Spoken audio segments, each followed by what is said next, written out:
Om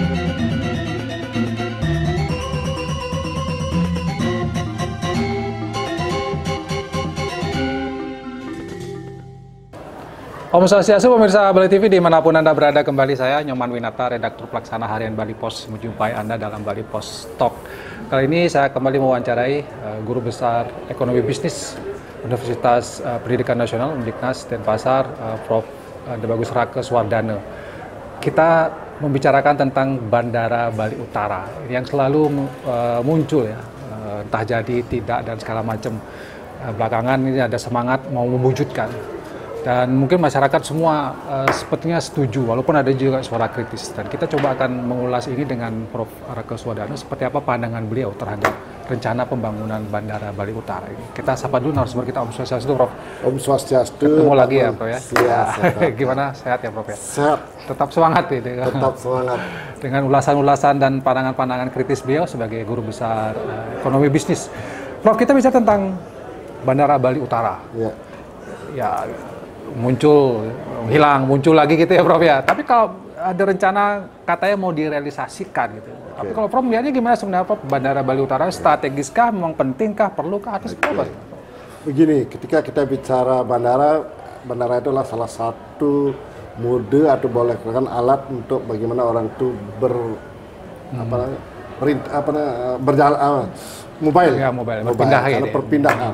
Nah, dalam orang berpindah dari tempat ke tempat lain, salah satunya perlukan bandara.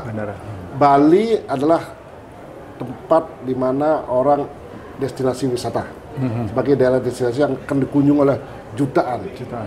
Sementara Bali punya satu bandara. Kalau lihat dari sisi bandara dulu, kita akan membicarakan masalah bandara.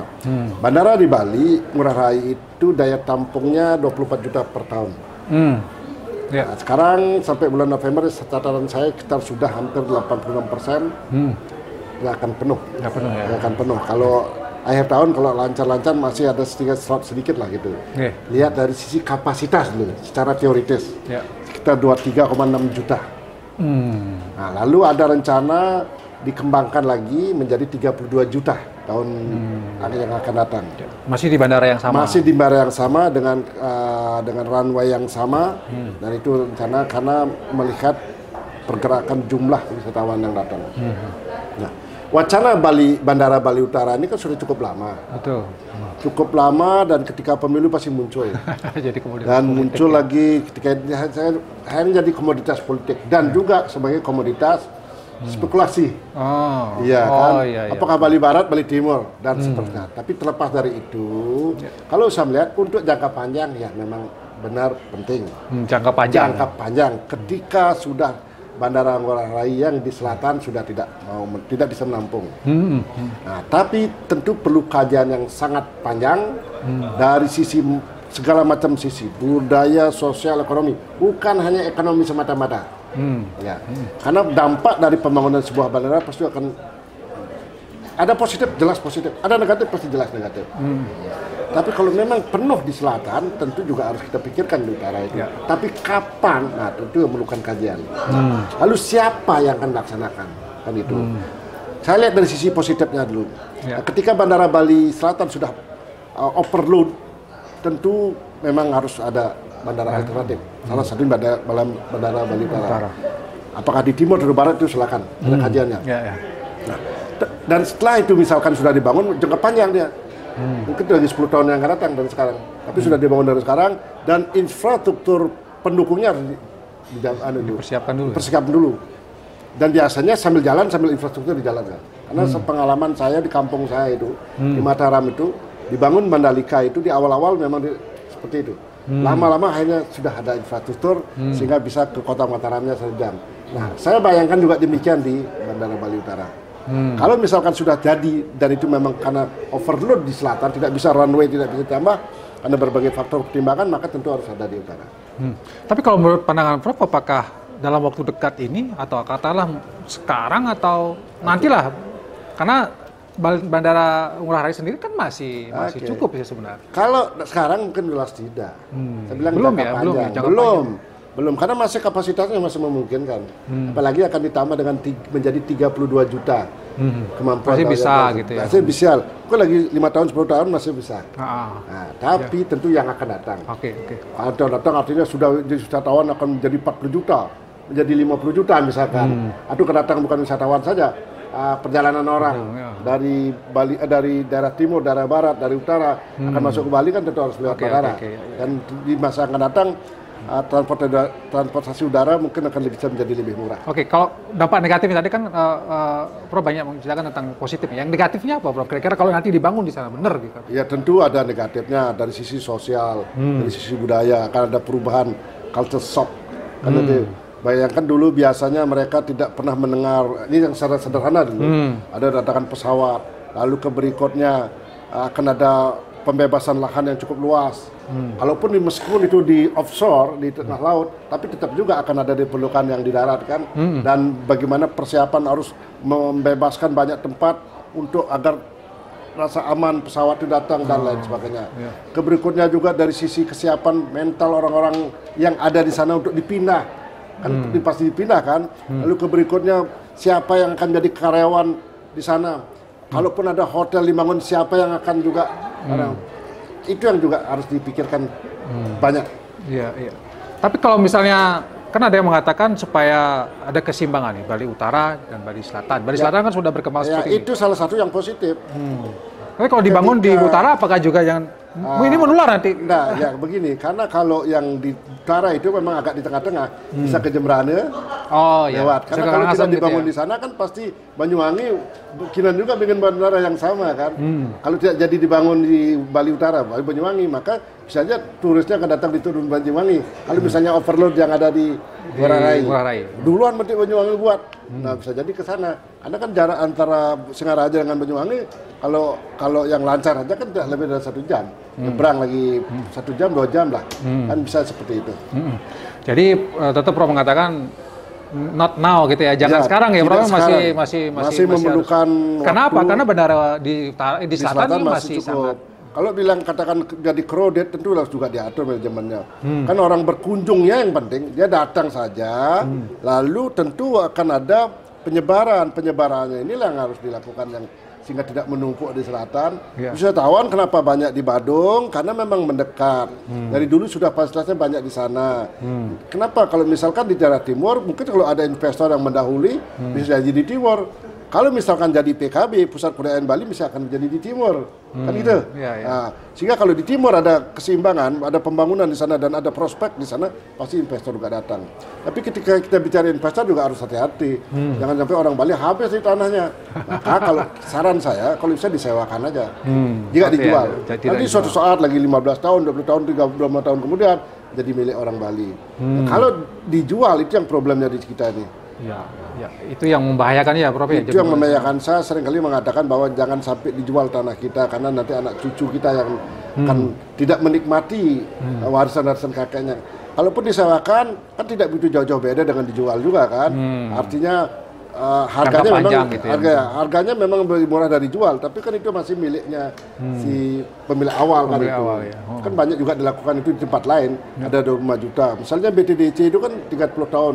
Nanti kan kembali ke Pemprov Bali di kemudian hari kan itu. Tapi kan belakangan seperti yang Prof sampaikan di awal, memang ini kan muncul kemudian hilang lagi jadi komoditas politik dan lain sebagainya. Gimana caranya supaya ada ketegasan lah, katakanlah supaya ini jangan dijadikan mainan gitu loh.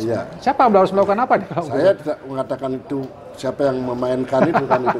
Biasa politikus. Ya, secara politikus. Kan kita lihat dari kebijakan pusat.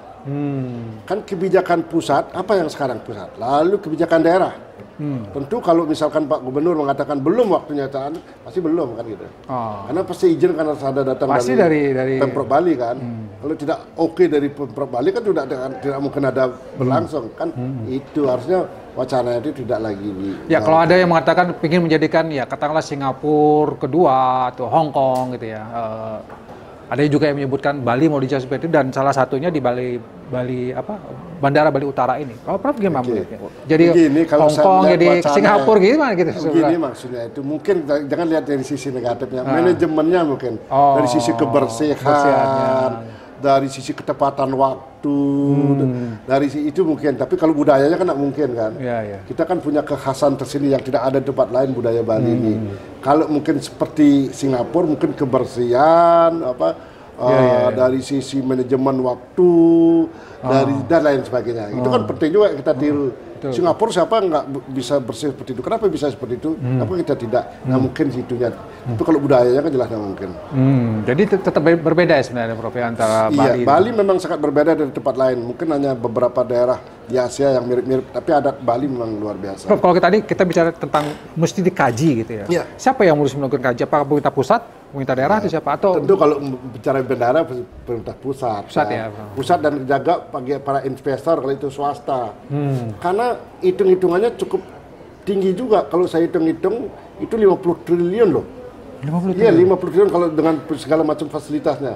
Itu kalau swasta murni, kapan baliknya? Kalau pemerintah buat itu pasti tentu untuk ekonomi, bukan dia cari untung kan? Karena dia memang kewajiban dari pemerintah adalah membangun infrastruktur agar ekonomi berkembang. Dia tidak cari untung di sana. Tapi kalau swasta, pasti cari untung kan? Kapan dia harus balik? Apalagi minjem uang di bank, baik bank dalam negeri maupun luar negeri, harus balik modal. Dan itu yang juga menjadi permasalahan. Banyak kasus, banyak tempat, beberapa daerah, terutama di Jawa, yang saya tahu itu malah nggak jalan bandaranya. Sudah dibuat gitu ya, Prof? Jati kan itu juga tidak begitu bagus jalan yang di Jawa Barat itu kan, lu jauh. Katanya sudah dibangun dengan sudah sangat luar biasa luar gitu biasa ya. Dan sangat bagus. Sangat bagus ya. Ya, tapi karena jauh orang ya. Saya takutkan begitu di Bali ini kan daerah selatan ini memang bagi sentranya pariwisata. Orang turun di sini baru menyebar. Kalau di sana itu rute kemana kan gitu. Kalau hanya di sana yang datang cuma 1.000, 2.000, 5.000 lah sehari, 10.000 lah sehari. Orang kan berpikir juga dan si investornya akan berpikir kapan dia harus balik modal itu. Jadi masih banyak hal yang harus dipertimbangkan. Iya, banyak hal karena bandara itu dapatnya dari mana? Dari parkir pesawat, dari kedatangan dan lain sebagainya lah, dari parkir. Kapan balik 50 triliun kalau itu swasta?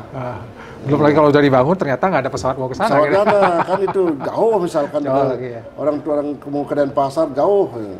Tapi itu bisa jadi di kemudian hari ketika sudah dibutuhkan. Tidak sekarang. Tidak sekarang.